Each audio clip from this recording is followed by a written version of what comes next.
Hello, আসসালামু আলাইকুম। সবাইকে স্বাগতম জানাচ্ছি আমার আরেকটি নিউ ব্লগে। আশা করছি আপনারা সবাই ভালো আছেন এবং আপনাদের দোয়ায় আমিও আলহামদুলিল্লাহ ভালো আছি। আজকে আপনাদের সাথে একটি চমৎকার রেসিপি শেয়ার করব, কচু পাতার ভর্তা। তো অনেকেই এই পাতাটা অনেক রকমের রেঁধে খেয়ে থাকেন, কিন্তু আমি আজকে আপনাদেরকে ভর্তা বানিয়ে দেখাবো, কারণ এই কচু পাতার ভর্তাটা আমার অনেক পছন্দ।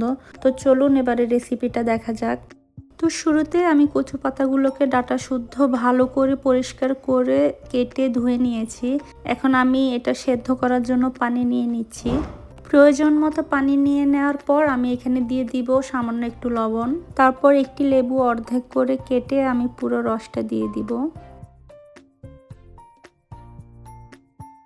এরপর আমি এগুলোকে সেদ্ধ করার জন্য রেখে দিব ঢাকনা দিয়ে।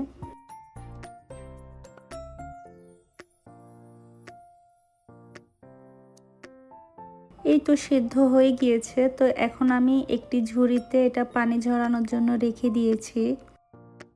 পানিটা পুরোপুরি ঝরে যাওয়ার পর আমি এইখানে একটি মিক্সিতে নিয়ে নিয়েছি। এটাকে এখন আমি গ্রাইন্ড করে নেব। আপনারা চাইলে পাটা শিল দিয়েও করতে পারেন, যেহেতু আমি পাটা শিলে অভ্যস্ত না, তাই আমি ব্লেন্ড করে নিচ্ছি। ভালো করে ব্লেন্ড হয়ে গেলে আমি এটাকে একটি বাটিতে নিয়ে নিব। তারপর একটি ফ্রাই প্যানে আমি সরিষার তেল দিয়ে দিব। তারপর বেশি করে কিছু রসুন এবং কাঁচামরিচ নিয়ে নিব।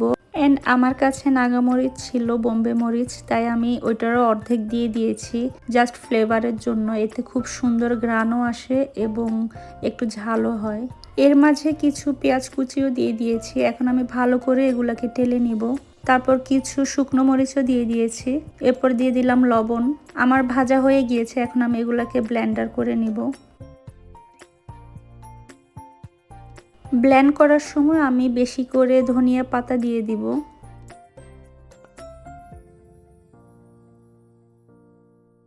ভালো করে ব্লেন্ড করে নেওয়ার পর আমি সবগুলো একসাথে মিক্স করে নিব। এরপর দিয়ে দিব কিছু পেঁয়াজ কুচি, সামান্য একটু সরিষার তেল, লবণ, তারপর দিয়ে দিলাম আরও অর্ধেক লেবুর রস। এখন আমি ভালো করে এগুলোকে মিক্স করে নিলেই আমার ভর্তাটা রেডি হয়ে যাবে। অনেকেই ভাবতে পারেন যে লেবুর রস কেন দিলাম। অ্যাকচুয়ালি লেবুর রসটা দেওয়ার কারণে এতে খুব সুন্দর ঘ্রাণও আসে এবং খেতেও কোনো সমস্যা হয় না। যাদের গলা চুলকায় কচু খেলে, তো তাদের আর গলা চুলকানোর সমস্যাটা থাকবে না।